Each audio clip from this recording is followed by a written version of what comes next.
¿Las calorías realmente importan? Ni todos son calorías ni todos son hormonas. Las calorías importan, las hormonas importan y el contexto importa. Consumir 1 gramo de azúcar y consumir 1 gramo de aguacate no generan las mismas respuestas metabólicas o endocrinas. El pan blanco, las harinas refinadas, los ultraprocesados generan respuestas metabólicas favorables al almacenamiento de grasa y además de inhibir la saciedad, nos vuelven personas más adictas. Es muy difícil que una persona engorde o enferme comiendo comida real, moviéndose mínimamente y gestionando sus emociones. Cuando recortamos calorías, si al principio no suceden grandes cambios, no pasa nada, pero cuando esa es la dinámica constante, nuestro hipotálamo, una zona central del encéfalo, del cerebro, detecte que la energía de entrada, la energía que consumimos está reduciéndose, reduce también el gasto energético. El azúcar es un tema muy controvertido y las cosas son como son. Aquí lo podemos romantizar, podemos decir, no, es que el azúcar, cada cual se engaña con la mentira que más le gusta, punto. La mentira que más le gusta. El azúcar es un veneno y ha demostrado ser igualmente adictivo que una droga, que cualquier droga, que el alcohol, que el tabaco, que la cocaína, o más que la cocaína, totalmente. Totalmente. Si tú te levantas por la mañana o en tu día a día o acabas en la final de la jornada y necesitas azúcar, eres un adicto. Y hay mucha gente que es junkie al azúcar. Y es más peligroso incluso, te diría, que la cocaína por una sencilla razón. Porque todos sabemos los desastrosos perjuicios que tiene la cocaína para la salud, y es una droga ilegal, pero es que el azúcar es una droga legal que tenemos en todas partes y que nos inculcan a comer desde bien pequeños hasta adultos. El motor que mueve el mundo, por desgracia, y no es que lo apoye, es que es la realidad, es el dinero. Entonces, la industria alimentaria quiere vender productos dulces, generar adictos, enfermos, para luego la industria farmacéutica venderte la solución. No se trata de comer menos, se trata de comer mejor. Ese es el punto. Muy buenas a todos y bienvenidos a otro nuevo episodio del podcast de Elite Fitness. En este caso seré yo, Pelayo, el que entreviste a Mar Romera. Hoy hablaremos sobre todo de la pérdida de grasa y de cuáles son los fundamentos de ella y cómo podemos, para todas esas personas, cómo podemos llegar a resolver las dudas que tenemos. Buenas, Marc. Buenas, Pelayo, y gracias por ser tú hoy quien me entrevista a mí, porque creo que es un tema que me gustaría mucho desarrollar con aquellos que nos siguen y que siempre suelen hacerse las mismas preguntas recurrentes, y también muchas de las consultas que recibo a menudo en redes sociales, en consulta, etcétera. Yo creo que va a servir para aportar mucho valor. Quizás entramos en tecnicismos, pero es esencial quizás para que las personas entiendan cuál es el razonamiento detrás de cada argumento que vaya a exponer hoy. Así que gracias a ti. Muchas gracias. Y la primera pregunta que tengo, Marc, es, ¿las calorías realmente importan? Esto es un tema de debate que suscita mucha diversidad de opiniones. Y por un lado tienes aquellos que te dicen que todo son las calorías y que puedes comer todo lo que te dé la gana sin temor a engordar mientras crees el famoso déficit calórico, y por otro lado tienes aquellos que dicen que las calorías no importan nada y que todo importa, lo único que importa son las hormonas, ¿vale? Mi posición al respecto es, quizás aunque suene demasiado ambigua, es que ni todos son calorías ni todos son hormonas, ¿vale? ¿Qué quiero decir con esto? Bueno, una caloría no es una caloría como defienden estas personas que te dicen lo del famoso déficit calórico. ¿Por qué? Porque desde una perspectiva fisiológica, consumir 1 gramo de azúcar y consumir 1 gramo de aguacate no generan las mismas respuestas metabólicas o endocrinas. 1 gramo de azúcar estimula increíblemente y de manera muy rápida la glucemia y la insulina, y sin embargo el aguacate no. Y como veremos a lo largo de esta charla, la insulina tiene un importante papel de almacenamiento de grasa en los procesos anabólicos, ¿sí? Ahora, una vez dicho esto, tampoco estoy para nada de acuerdo con estos nuevos gurús que te defienden que, por ejemplo, en dieta cetogénica, como se inhibe la insulina, la acción de esta hormona anabólica, podemos comer todo lo que nos dé la puñetera gana sin temor a engordar, cuando realmente no es cierto. ¿Por qué? Más allá del razonamiento estrictamente lógico, es decir, todo el mundo sabrá que el cuerpo humano, tú no puedes consumir 15.000 calorías, por decirlo de una manera exagerada, pero para que se entienda, sin temor a engordar, ¿vale? Esto no sucede. Pero luego, desde una perspectiva fisiológica, tenemos hormonas como proteínas como la proteína estimuladora de acilación, que permite el almacenamiento energético a partir de las grasas.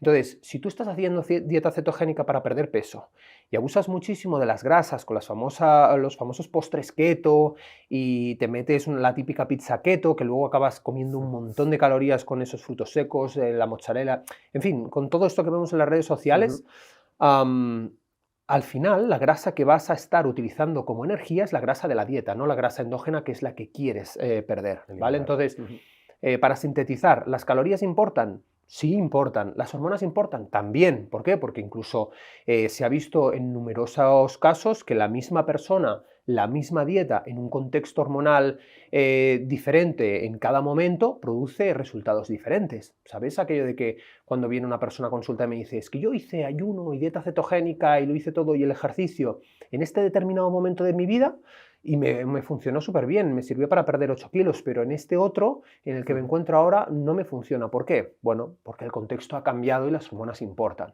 Entonces yo creo que haría un mix de ambas y quizás, aunque suene muy ambiguo, yo creo que es justamente un punto coherente. ¿Por qué? Porque si no tendemos a ir a los extremismos y eso no aporta nada. Entonces, las calorías importan, las hormonas importan y el contexto importa.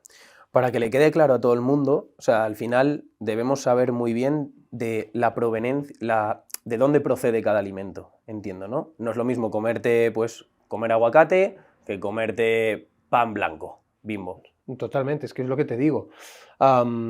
Toda esta vertiente de personas que defienden el famoso déficit calórico, ellos aluden a que puedes comer lo que te dé la gana mientras crees el famoso déficit calórico, pero ni genera las mismas respuestas a nivel de saciedad comer según qué alimentos, como por ejemplo pueden ser un buen chuletón, unos huevos o un aguacate, que todos sabemos que un plato de pasta a la boloñesa con queso o incluso de un pan blanco, ¿no?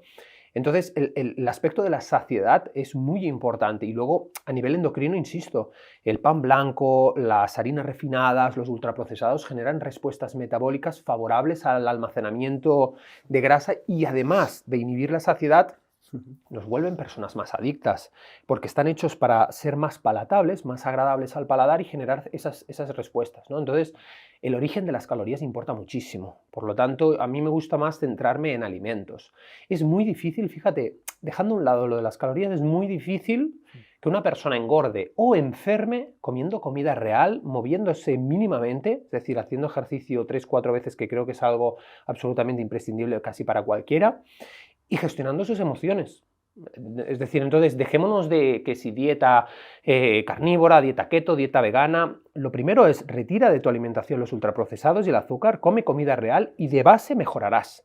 Y si tú vienes de una alimentación donde has comido 5 o 6 veces al día, varios cafés con leche con azucarillos para desayunar, para merendar, alimentos ultraprocesados, tostadas, etc., solo con cambiar eso por comida real ya vas a adelgazar, ya tu salud se va a ver favorecida, ¿entiendes? Entonces, el origen también de las calorías importa, en este caso los alimentos.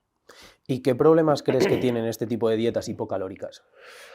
A ver, las dietas enfocadas simplemente en reducir las calorías creo que omiten un punto muy importante desde una perspectiva fisiológica. ¿Por qué te digo esto? Porque nuestro cerebro, durante más de 2,5 millones de años que duró el Paleolítico hasta la entrada del Neolítico hace apenas 10-12 mil años, tuvo que evolucionar en un contexto de mucha precariedad, de mucha hostilidad, de mucha escasez. Y eso generó conductas que nos hicieran propensos a almacenar energía, intentar guardarla para garantizar la supervivencia de nuestra especie. Entonces, ¿por qué te digo esto? Bueno, pues nosotros, cada una de las células de nuestro cuerpo tiene la importante misión de sobrevivir y reproducirse. Es la ley de la naturaleza. Entonces, ¿por qué te digo esto? Porque cuando recortamos calorías, si al principio no suceden grandes cambios, no pasa nada, pero cuando esa es la dinámica constante de ir reduciendo, generando ese famoso déficit calórico, comiendo menos y moviendo más, como abogan las directrices oficiales, lo que estamos haciendo es que nuestro hipotálamo, una zona central del encéfalo, del cerebro, detecte que la energía de entrada, la energía que consumimos está reduciéndose y en lugar de seguir gastando las mismas calorías, ¿vale? En lugar de seguir manteniendo elevado el gasto energético, reduce también el gasto energético. ¿Por qué? Porque tiene todo el sentido. A mí me gusta siempre hacer la analogía lo mismo con el dinero. Imagínate que una persona tiene un sueldo de 2.000 euros. De repente tiene sus lujos, sus caprichos, paga sus gastos como todos hacemos hasta final de mes y ni todo va bien. ¿Qué sucede si el jefe de repente decide hacer un recorte en la empresa o incluso proponerle a los empleados que como la empresa no está dando beneficios, les vamos a recortar hasta 1.500 euros de sueldo? ¿Qué va a suceder? suceder? Lo primero que hace la persona es deshacerse de los lujos. Pero ¿verdad que nos continúa gastando lo mismo? No, porque el flujo de entrada de dinero ha disminuido. Pues nuestro cuerpo funciona de una manera similar con la política energética, ¿vale? Entonces, no es que nuestro cuerpo sea un sistema cerrado, pasivo, donde caemos en la osadía de creer que podemos controlar el gasto energético y el consumo energético a nuestra voluntad. No es un sistema cerrado de energía, ¿sí? Entonces, ¿en qué repercute esto? Que si ingieres menos calorías, tu cerebro va a hacer lo propio a nivel de ciertas adaptaciones metabólicas y endocrinas para gastar menos. Entonces, es como el pez que se muerde la cola. Sin embargo, esto tiene numerosas implicaciones para la salud y es lo que la gente no ve y es el preludio del famoso efecto rebote. ¿Cuáles son esas implicaciones? Bueno, lo primero que hacen las dietas hipocalóricas sostenidas a largo plazo es perjudicar el sueño. Elevan los niveles de hormonas del hambre, del apetito y reducen los niveles de saciedad. Ralentizan el metabolismo. ¿Por qué? Porque existe una disminución, una caída en el eje tiroideo, en la producción de hormonas tiroideas. También afecta evidentemente a la libido. ¿Por qué afecta a la libido? Porque el cuerpo entiende perfectamente que ante una escasez de energía no es el mejor momento de traer un hijo al mundo. En hombres genera incluso una falta de apetito sexual, pero es que en las mujeres puede incluso llegar a acarrear, y esto es algo muy importante que veo a menudo en consulta, una menorrea hipotalámica. ¿Vale? Entonces, caída de tiroides, menos calorías que consumimos en estado de reposo, perdemos mucha masa muscular, de ahí la importancia de entrenar fuerza, afecta a nuestro sueño, se elevan los niveles de cortisol, esa hormona del estrés. Por lo tanto, lo que es más paradójico de todo es que muchas personas acaban adelgazando a costa de perder mucha masa muscular. Entonces, qué curioso, porque nos vemos delgados, pero no nos vemos definidos. Por eso vienen muchas personas y me dicen, es que yo lo hago todo, como un trocito de merluza por la noche con mi ensalada y tal, pero no logro quitarme esa grasilla abdominal. Es que no estás haciendo bien las cosas. No se trata de comer menos, se trata de comer mejor. Ese es el punto. ¿Y cuáles crees que son las claves para la pérdida de grasa? Aquí todo el mundo... yo creo que omite desde una perspectiva fisiológica, quizás por desconocimiento, quizás porque nadie ha hablado de esto en profundidad, porque es bastante tedioso, pero hay 3 requisitos básicos para oxidar grasa. La grasa se oxida primero, no se quema desde una perspectiva bioquímica y fisiológica. Entonces, los 3 requisitos imprescindibles es presencia de oxígeno, ¿vale? Porque para que los ácidos grasos que vienen transportados, ahora entraremos un poco en una molécula que es la albumina, entren en el interior de la mitocondria y se oxiden en la mitocondria, dentro solo se oxidan los diferentes macronutrientes en presencia de oxígeno. Por ejemplo, los carbohidratos, cuando se descomponen, sí que podemos obtener energía a partir de la glucólisis de manera anaeróbica, en ausencia de oxígeno, dentro de la célula pero fuera de la mitocondria, pero las grasas no, requieren ineludiblemente aporte de oxígeno. Luego, por otro lado, y esto es lo más importante, por favor que la gente se quede en sus casas con estos datos, necesitamos bajos niveles de glucógeno y de glucosa y también bajos niveles de insulina. ¿Por qué? La insulina, la gente tiene que entender esto, es una hormona con un importante papel anabólico, de almacenamiento de energía. Entonces, desde una perspectiva fisiológica, la insulina inhibe la oxidación de grasas. Entonces, entendiendo esto que te estoy explicando, cualquier persona allí detrás de las cámaras en sus casas podrá entender que una dieta basada en hidratos de carbono y en comer de manera recurrente, que está elevando de manera recurrente los niveles de insulina, no es lo más acertado para perder grasa. Y también por ese motivo, por ese principal motivo, estrategias como el ayuno intermitente o la dieta cetogénica están cobrando tanta popularidad en la pérdida de grasa, porque son dietas, en este caso la cetogénica, muy bajas en carbohidratos, apenas estimulan la insulina y son además muy saciantes, son ricas en grasas que tienen una importancia vital desde una perspectiva fisiológica y las proteínas, desde luego. Entonces, insisto, me has preguntado los 3 requisitos básicos: niveles bajos de insulina, niveles bajos de glucosa y aporte de oxígeno, ¿sí? Luego ya podríamos entrar lo típico, si no, es que el otro, el déficit calórico, bueno, insisto, estas son los requisitos fisiológicos, vaya. ¿Y cuáles crees que son las hormonas que intervienen o que tienen mayor importancia a la hora de la pérdida de grasa? Aquí también, si quieres una respuesta más técnica, nos podríamos adentrar en que hay numerosas hormonas que tienen un impacto directo en la enzima que descompone los triglicéridos del tejido adiposo. Para que la gente lo entienda, los triglicéridos es la forma de almacenar grasa en el tejido adiposo, y el tejido adiposo es el tejido graso, el Michelin, ¿sí?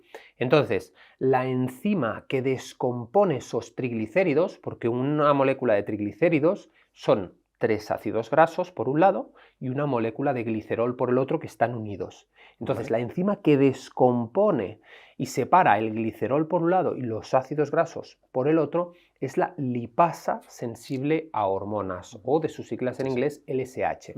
Entonces, ¿qué sucede con esto? Que tenemos hormonas, especialmente, por ejemplo, el glucagón o las catecolaminas, la noradrenalina y la adrenalina especialmente, que tienen un impacto directo en esta enzima y al activarla se descomponen y se empiezan a movilizar esos ácidos grasos provenientes de esos triglicéridos almacenados, lo que se conoce como lipólisis. Aquí hay un error de concepto, que la gente confunde siempre lo que es descomponer y movilizar grasas, que se refiere a la lipólisis, y utilizar esos ácidos grasos como energía, que es la beta-oxidación de ácidos grasos, ¿vale?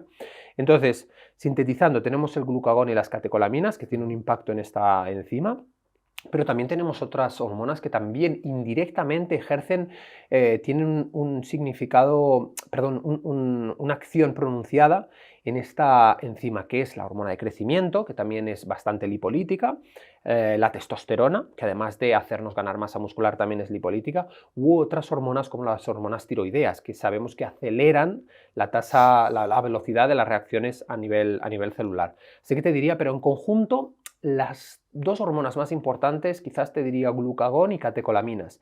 ¿Dónde se incrementan el glucagón y las catecolaminas? En el ejercicio físico, cuando se agota el glucógeno, cuando los niveles de glucosa son bajos, durante el ayuno intermitente, y si es entrenamiento en ayunas, todavía más. ¿Y por qué crees que hay a tantas personas que les cuesta tanto adelgazar y a otras les es mucho más sencillo? ¿Tiene que ver con estas hormonas? Pues mira, te diría que esto tiene especial importancia o tiene mucha relación con la sensibilidad a la insulina en los diferentes tejidos, ¿vale? Y también tendríamos que hablar aquí de los diferentes somatotipos. ¿Qué quiere decir todo esto? Bueno, por un lado, los somatotipos es un modelo que clasifica los cuerpos según su forma, ¿vale? Y sus características. Por ejemplo, tenemos los ectomorfos, que son personas naturalmente delgadas, que tienen un bajo índice de grasa, pero que sin embargo les cuesta mucho ganar masa muscular. Tenemos también los endomorfos, que son la parte contraria. Es decir, los endomorfos es como yo, ¿no? Aquellos que miran el cartel del Burger King y solo por mirarlo ya han engordado 3 kilos, como aquel que dice, ¿no? Y luego tenemos los mesomorfos, que son aquellos pocos agraciados por la naturaleza, por decirlo de algún modo, sí, que tienen un gran porcentaje de músculo, pero a la vez tienen un porcentaje reducido de grasa. Entonces, partimos de esta base y nos damos cuenta de que las personas ectomorfas habitualmente tienen una mayor sensibilidad a la insulina en el tejido muscular y una menor sensibilidad a la insulina en el tejido adiposo. ¿Y esto qué quiere decir? Pues que cuando nosotros consumimos carbohidratos y se incrementa la insulina y los niveles de azúcar en sangre, esa insulina va a facilitar el transporte de glucosa al interior de esas células, en este caso de los ectomorfos, al músculo, para ser utilizados más eficientemente como energía. Sin embargo, ¿qué le sucede a aquellas personas endomorfas, a aquellas personas que ganan mucho peso con facilidad? Que tienen más sensibilidad a la insulina en el tejido adiposo. ¿Y qué pasa cuando consumen carbohidratos recurrentemente y están de manera crónica elevando los niveles de insulina? Que esa glucosa es captada por el tejido adiposo y se obtiene a través de la glucosa una molécula que se llama glicerol 3-fosfato, que es precursora de triglicéridos, es decir, que se utiliza para la síntesis de triglicéridos en el tejido adiposo. Entonces tiene mucho que ver por eso, y por eso también estrategias como el ayuno, como las dietas cetogénicas, como el ejercicio físico, mejoran la sensibilidad a la insulina en el tejido muscular y facilitan la pérdida de peso. Alguna vez, sí es verdad que te escuché hablar sobre que en la juventud lo que comamos nos va a repercutir en nuestro futuro. ¿Cómo es esto de tan cierto? Totalmente. Mira, esto es una pregunta muy interesante que además me hacen los alumnos del máster cuando ya profundizo muchísimo en el tema de la pérdida de grasa. Y hay algo súper curioso que nadie he escuchado hablar nunca, al menos hasta este momento, que es un concepto que se conoce como la hipertrofia adipocitaria y la hiperplasia adipocitaria. ¿Qué es esto? Para que la gente que nos esté escuchando lo entienda, el adipocito es la célula grasa, es la célula que compone o conforma el tejido adiposo. Hasta ahí es el tejido las células que almacenan grasa, ¿vale? Entonces, el adipocito tiene una capacidad limitada de almacenamiento. No es como la gente cree que simplemente se van engordando, van acumulando grasa y tienen una capacidad ilimitada. No, no, la tiene limitada. Y entonces, ¿qué sucede? Que, por ejemplo, cuando somos jóvenes, cuando tenemos 14, 15, 16 años, somos adolescentes, comemos muchos ultraprocesados, en aquel entonces decimos, bueno, ¿sabes qué? Esto lo pierdo fácil, etc. Llega un punto en el que a veces esos adipocitos de comer mal y debido a nuestros desastrosos hábitos modernos, llegan a su capacidad máxima de almacenamiento y una vez llegan a su capacidad máxima, no les queda otra que reproducirse, ¿sí? Entonces, de un adipocito, ¡pum!, se surge otro adipocito y este fenómeno se conoce como hiperplasia. Entonces, ¿qué sucede con este adipocito? Que a partir de este momento, toda la grasa que se vaya entrando igualmente irá llenando este adipocito y se habrá repartido. Cuando nosotros años más tarde nos ponemos a hacer dieta y podemos a nuestro cuerpo a modo oxidar grasa para perder peso, utilizamos la grasa dentro de ese adipocito, pero, y esta es la parte más importante, nunca vamos a poder eliminar el adipocito creado si no es con cirugía. Entonces, ese es uno de los puntos por los cuales muchas personas hacen dieta, llegan a niveles muy bajos de grasa, pero nunca llegan a tener definidos abdominales, etc. Porque se une, por un lado, esa hiperplasia adipocitaria y por otro lado que también además en la zona abdominal tenemos mayor número de receptores de glucocorticoides como el cortisol y se ha vinculado el estrés crónico, elevaciones permanentes de cortisol con acumulación en la zona abdominal. Entonces, ese sería un poco el sentido. ¿Y qué es lo que hace realmente que ganemos grasa, por ejemplo, algunas personas más en la parte abdominal, otra en las ingles? ¿Qué es lo que le lleva a las personas? Justamente, es lo que te digo. A nivel genético, nosotros tenemos mayor predisposición a tener ciertos receptores de determinadas hormonas en ciertos tejidos, ¿no? En ciertas localizaciones. Por ejemplo, las mujeres tienen más grasa en la zona glúteo-femoral por una razón, y es que por increíble que parezca, la naturaleza es muy sabia, y entonces almacenan DHA, que es un ácido graso esencial del grupo omega 3, que es absolutamente imprescindible para el desarrollo encefálico del bebé, ¿no? Entonces, la naturaleza hace que almacenen grasa para cuando nazca un bebé, en caso de reproducción, etcétera, se pueda obtener ese ácido graso esencial para el desarrollo del cerebro del bebé. Te pongo otro ejemplo también, como te decía, hay muchísimas personas que tenemos mayor número de receptores de glucocorticoides y son tejidos menos irrigados a nivel sanguíneo en determinadas zonas y eso favorece la acumulación de grasa y dificulta mucho la pérdida de grasa. Luego también podríamos hablar de receptores beta-adrenérgicos, pero esto es un poco más técnico. Entonces lo que te quiero decir es que dependiendo del número de receptores que tengamos de determinadas hormonas, tenemos mayor predisposición a engordar. Si tenemos mayor, insisto, sensibilidad a la insulina en el tejido adiposo y tenemos mayor número de adipocitos en el tejido abdominal, pues es mucho más fácil que engordemos de esa zona. ¿Y cuáles son las 3 herramientas que le recomendarías a cualquier persona para la pérdida de grasa? A ver, sin duda,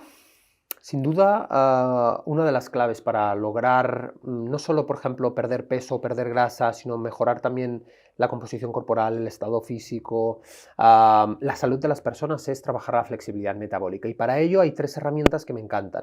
La primera es el ayuno intermitente, del cual ya sabemos todos los numerosos beneficios que aporta esta herramienta.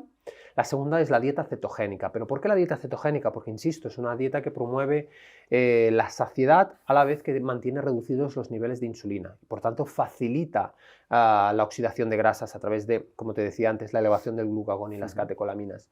Y luego el tercero, el ejercicio físico, más concretamente quizás el entrenamiento de fuerza. ¿Por qué? Porque permite crear un entorno hormonal favorable hacia eso. El entrenamiento de fuerza mejora muchísimo la sensibilidad a la insulina, incrementa la producción de testosterona, que además de ser una hormona anabólica también es lipolítica, es decir, además de facilitar el crecimiento muscular, permite la oxidación de grasas, pero sin duda estas 3 herramientas son claves, no digo determinantes, pero porque hay muchas personas que pueden perder grasa y conseguir los mismos objetivos utilizando otros protocolos.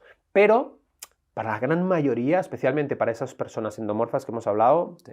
diría que son 3 herramientas clave. Y para todas esas personas, ¿qué es la flexibilidad metabólica, Marc? Buena pregunta también, que no lo he sintetizado. La flexibilidad metabólica es la capacidad que tiene nuestro cuerpo de utilizar un u otro sustrato energético dependiendo y atendiendo al contexto. ¿Esto qué quiere decir? Que cuando no dispone de glucógeno, por ejemplo, durante el ayuno intermitente, sea capaz de oxidar grasas como combustible, o incluso en casos de ayuno intermitente y ejercicio físico intenso, en una zona anaeróbica, en ausencia de oxígeno, un entreno de CrossFit, de boxeo, etcétera, que sea capaz de manera endógena de utilizar sus recursos para crear glucosa y suministrar energía para cubrir esas necesidades, esas demandas energéticas. Entonces, ¿qué nos permite la flexibilidad metabólica? Prevenir justamente el almacenamiento energético en forma de grasa y facilita la utilización tanto de grasa como de glucosa de manera eficiente, lo cual sin duda es sinónimo de salud. Y haciendo todo esto que dices, Marc, y dice una persona, ostras, yo estoy haciendo todo eso y no consigo llegar a perder grasa, a oxidar grasa, digamos. ¿Crees que hay alguna hormona o cuál es la hormona que impide a estas personas llegar a su objetivo, digamos? Para mí el cortisol. Para mí el cortisol es absolutamente determinante. ¿Y por qué digo esto? Porque la gente no sabe que incluso por muchos protocolos que hagamos de ayuno intermitente, de dieta cetogénica, de ejercicio físico en ayunas, por mucho que promovamos un descenso de los niveles de insulina, que he dicho antes que era un requisito imprescindible, y que haya aporte de oxígeno y que se cumplan todos esos requisitos anteriormente mencionados, el cortisol es una hormona gluconeogénica, es decir, utiliza precursores como los aminoácidos, el lactato, el piruvato, para formar glucosa y es hiperglucemiante. Entonces, ¿qué quiere decir esto en la práctica y de una manera llana y entendible para los que nos estén viendo? Quiere decir que el cortisol elevado, vinculado al estrés crónico o al estrés emocional, incrementa los niveles de azúcar en sangre. Y la gente tiene que entender que si los niveles de azúcar en sangre, de glucosa en sangre se elevan, recordemos antes los requisitos, se inhibe automáticamente la utilización de ácidos grasos como energía. ¿Por qué digo esto? Porque, insisto, si se eleva la glucosa, la grasa pasa a ser la fuente de energía de reserva. Entonces, antes he dicho niveles bajos de glucógeno y de glucosa. Precisamente, si el cortisol, por mucho ayuno que hagamos, estamos estresados todo el día, está incrementando los niveles de azúcar en sangre, no solo va a impedir que utilicemos grasa, sino que incluso puede derivar en una prediabetes, y esto es algo que he visto mucho en consulta, por estrés crónico. Entonces, insisto, nuevamente, el estrés creo que es una hormona absolutamente determinante que hay que gestionar muy bien en la pérdida de grasa. Muchos entrenadores hablan sobre la mejor estrategia para perder grasa es el HIIT, antes que el entreno de fuerza o que el entreno de cardio. ¿Cómo realmente es así o qué opinión? A ver, yo te diría que todo es importante. El entreno de fuerza es la base. El entreno de fuerza es innegable que, como te he dicho, facilita crear un entorno hormonal favorable hacia la utilización de ácidos grasos, mejora la sensibilidad a la insulina, incrementa la producción de hormonas anabólicas, etcétera, etcétera, ¿no? Eso por un lado. Luego, por el otro lado, tenemos el HIIT, el famoso entrenamiento metabólico por intervalos de elevada intensidad, que lo que hace es, como te decía, generar una demanda y una elevación de esas hormonas que facilitan la pérdida de grasa, la oxidación de grasas, como son las catecolaminas y el glucagón, que es una hormona contraria a la insulina, ¿vale? Pero también más allá de eso, hay una cosa de la que nadie habla y es que los HIIT generan una deuda de oxígeno, porque son esfuerzos tan intensos, tan cortos y tan demandantes a nivel energético en cuanto a intensidad que generan una deuda de oxígeno y eso hace que en horas posteriores, se ha demostrado en estudios que incluso hasta las 24 horas posteriores a una actividad física intensa, nuestro cuerpo, para cubrir esa deuda de oxígeno, incrementa el consumo energético total. Aumenta tu metabolismo, ¿no? Totalmente, aumenta tu metabolismo, como bien dices. Entonces, para mí es una herramienta muy interesante a la hora de perder grasa, porque además de facilitar esa pérdida de peso, mantiene la masa muscular en el proceso de pérdida de grasa y permite algo que mucha gente viene buscando, que es entrenar de manera efectiva en un corto espacio de tiempo. Por lo tanto, ese sería, digamos, uno de los éxitos del entrenamiento HIIT. Mucha gente empieza el gimnasio y ya sin tener en muchas ocasiones idea de lo que realmente es eficaz, empiezan a tomar suplementación. Este tipo de suplementos que ahora están de moda, digamos, ¿son realmente buenos para alcanzar ese objetivo físico? ¿O al final no tiene nada que ver si comes realmente comida real? A ver, te voy a ser súper sincero. Sí que es verdad que existen ciertos suplementos que están evidenciados. De hecho, los comento mucho en el máster. Tenemos la cafeína, la forscolina, tenemos la sinefrina, la yohimbina, prohibida incluso esta última en muchos países, que han demostrado incrementar a través de diferentes vías el consumo energético total. Bueno, el consumo quiere decir el gasto calórico total, para que la gente me entienda. Incrementar el metabolismo, acelerar la oxidación de ácidos grasos, la utilización de la grasa como energía, etc. Pero no son la panacea. Entonces, a mí lo que no estoy de acuerdo, o lo que me parece totalmente absurdo, es que viene una persona al gimnasio el primer día, ni siquiera ha cambiado sus hábitos, no ha aprendido a comer bien, y ya se va a gastar 120 euros en suplementos, en pastillas quemagrasas o en batidos milagro. Eso lo veo mal. Entonces, antes de centrarte en qué puedes mejorar o en ese 10% o 5% que te puede aportar la suplementación, encárgate de dormir bien, encárgate de gestionar tus emociones, entrena como toca, pero entrena y come comida real. ¿Por qué digo entrena como toca? Porque si vas a ir al gimnasio para hacerte selfies y subir tus típicas fotos con los batiditos y el descuento de o sea, quédate en tu casa, te lo digo en serio. Porque es que se han vuelto como clubs sociales en los gimnasios. Y ojo, no tengo nada en contra con, evidentemente, socializar, y eso es una parte positiva, ¿no? Pero yo creo que si quieres socializar, vete luego a la cafetería del gimnasio, tómate un café con quien sea y ahí ya puedes hablar, pero si vas a entrenar, entrena. Entonces, ese es el mensaje. ¿Y qué opinas de suplementos que incluso yo hace años los tomaba, como la creatina, la proteína? Mucha gente me dice, yo no quiero tomar proteína porque voy a hinchar y voy a ganar mucha masa muscular, sin apenas hacer entrenamiento. ¿Qué tiene esto de mito y de realidad? A mí me causa mucha gracia esto porque la gente cree que es tan fácil como ir al gimnasio, levantar un poco pesas y yo enseguida me pongo. Y esto lo hemos escuchado muchas veces. Hombre, si todo fuera tan fácil, la calle estaría llena de culturistas y no es así, ¿no? Entonces, a ver, para empezar, la proteína, que me has hablado como suplemento, es más que un suplemento. Diría que ya casi se puede considerar como un alimento por el elevado valor biológico de las proteínas, por la facilidad de uso, siempre hablando de una buena proteína de suero, ¿sí? Entonces es cierto que hay diferentes tipos, que algunas las cargan con muchos azúcares, esto también es verdad, con algunos edulcorantes, pero bueno, tú coges una buena proteína de suero, de leches de animales, de vacas criadas en libertad y alimentadas con pasto, y eso puede ser una opción muy interesante, sobre todo en esta vida moderna donde todos vamos estresados y con falta de tiempo. Y luego la creatina, y junto con la proteína, es el suplemento más evidenciado absolutamente de todos. Diría que prácticamente se lo recomiendo a cualquiera que desee, que ya tenga evidentemente unos hábitos, que desee mejorar su rendimiento físico, incluso ganar músculo, recuperarse mejor. Nosotros de manera endógena producimos muy poca creatina, unos 1 gramo, 2 gramos máximo, a partir de ciertos aminoácidos que encontramos en la carne, etcétera, ¿no? De ahí el nombre. Pero es muy interesante y existen muchos estudios hablando acerca incluso de su seguridad en el tiempo. Y además, más allá de los beneficios, que esta es la parte más interesante de todas, más allá de los beneficios a nivel del rendimiento, de la hipertrofia, de ese aumento de masa muscular, existen beneficios demostrados, sobre todo últimamente a nivel cognitivo. Entonces, para mí me resultan dos suplementos muy interesantes. Insisto, siempre y cuando la alimentación, el entreno y el descanso y todo el estilo de vida vaya acorde a ese resultado, vaya. ¿Y qué otro tipo de protocolos incluirías en los hábitos diarios de una persona? ¿Se está muy de moda ahora duchas frías?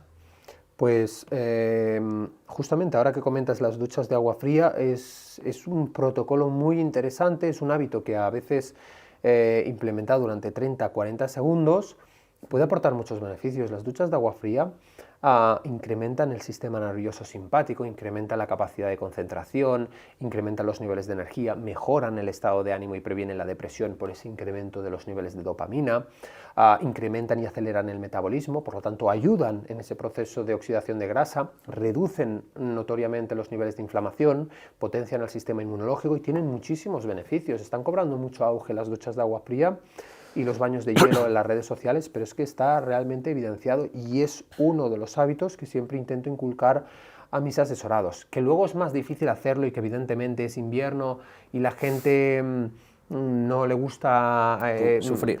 No le gusta sufrir, no le gusta ese periodo de incomodidad diaria. Lo entiendo, incluso a mí nunca te acabas de acostumbrar, por mucho que la gente diga, aumentas tu capacidad de estar bajo el frío, de tolerar el frío, pero eso no quiere decir que se convierta en algo agradable. Lo digo porque yo lo implemento, si no en todo el año, gran parte de él, y sigue costando. Psicológicamente, tú cuando entras en el agua fría dices, hostia, tío, es que sé que voy a sufrir, voy a gritar, sí. No mola esto a primera hora de la mañana. Pero es verdad que después al acabar te sientes increíble. Entonces, volviendo a tu pregunta, las duchas de agua fría es un buen hábito. Y luego lo otro, cualquier cosa. Es que a mí cuando me dicen, Marc, lo hago todo perfecto, pero aún así me cuesta mucho perder. Te va a parecer absurdo, pero cualquier cosa que vaya destinada a mejorar los niveles de estrés y reducir los niveles de cortisol te va a favorecer. O sea, no puedes llegar a límites muy bajos de grasa con el cortisol elevado. De hecho, no puedes mejorar tu salud con el cortisol elevado y para eso tienes que gestionar el estrés. Entonces, sal a caminar, tío, sal a caminar, porque a mí, yo siempre lo digo en las redes sociales, caminar es mi mejor psicólogo. Primero porque incrementa el NEAT. El NEAT es el consumo energético derivado de la actividad física no planificada. Es decir, estamos quemando calorías mientras caminamos, eso es el hecho. Y segundo, porque digo que es un psicólogo porque es un periodo que yo utilizo para la introspección diaria, para la gratitud, para valorar todo aquello que me sucede en la vida y para fijar y establecer metas. Y yo se lo recomiendo a todo el mundo. No creo que haya nadie que sea capaz de salir a caminar por la playa, por un bosque, o que encuentre un momento de tranquilidad a primera hora de la mañana, incluso cuando amanece, cuando atardece, que luego no venga mejor. Es imposible. Y más, tanto es bueno, es positivo hacerlo en soledad, como también incluso compartir un momento con otra persona. ¿Por qué? Porque a veces hablas, compartes cosas, te da otro punto de vista y al final eso es salud mental y eso reduce el cortisol y eso favorece también la pérdida de peso y mejora la salud. Y con respecto a las duchas de agua fría, ¿cuándo crees que es mejor implementarlas? ¿Por la mañana, por la noche, después del entreno? A ver, aquí existen muchos matices, ¿vale? Desde luego sería por la mañana el momento ideal. ¿Por qué? Porque si sabemos que las duchas de agua fría estimulan el sistema nervioso simpático y las catecolaminas, no tiene demasiado sentido hacerlas por la noche porque eso podría interferir en nuestro descanso. De hecho, es el mismo principio que utilizo yo con mis asesorados para decirles que intenten entrenar por la mañana, ¿sí?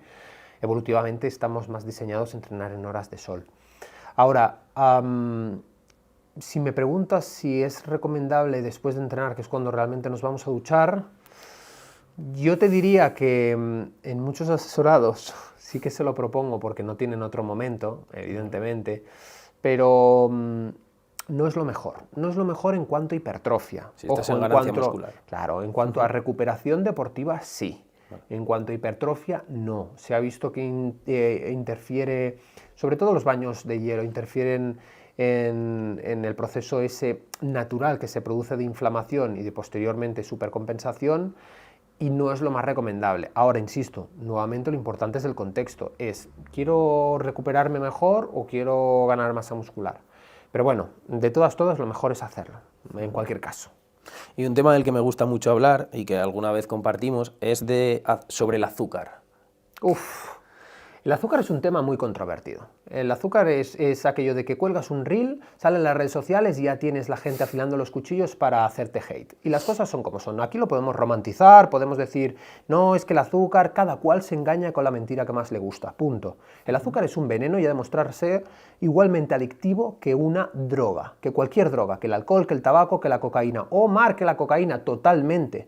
genera las mismas respuestas a nivel encefálico, a nivel del circuito de recompensa cerebral que cualquier otra droga. Si tú te levantas por la mañana o en tu día a día o acabas en la final de la jornada y necesitas azúcar, eres un adicto. Y hay mucha gente que es yonki al azúcar. Y es más peligroso incluso, te diría, que la cocaína por una sencilla razón. Porque todos sabemos los desastrosos perjuicios que tiene la cocaína para la salud, y es una droga ilegal, pero es que el azúcar es una droga legal que tenemos en todas partes y que nos inculcan a comer desde bien pequeños hasta adultos, y por eso de adultos somos unos auténticos yonkis. ¿Y por qué crees que es esto? ¿Por qué crees que se da tanto protagonismo en televisión que nos están bombardeando todo el rato con productos llenos de azúcar? Porque el azúcar paga muchísimo, porque la industria alimentaria sabe perfectamente que el azúcar genera palatabilidad, es decir, es rico al paladar y genera adicción y dependencia. Y si tienes adicción y dependencia, consumirás más. Y al final la industria lo que quiere no es tenerte sano, te quiere tener enfermo, te quiere tener constantemente comiendo, dependiente. ¿Qué quiere un vendedor de droga? Lo mismo, es que al final... insisto, podemos romantizarlo, pero que venga alguien, que venga alguno de los haters y me diga a mí qué beneficios aporta para la salud el azúcar. ¿Qué beneficios? Si quieres algo dulce, come una fruta, tío. Come comida real. Déjate de azúcar y de... Deja de engañarte. Deja de engañarte. Elimina de tu vida el azúcar y verás cómo estás mejor. De hecho, no hay nadie que elimine el azúcar de su vida y no esté mejor.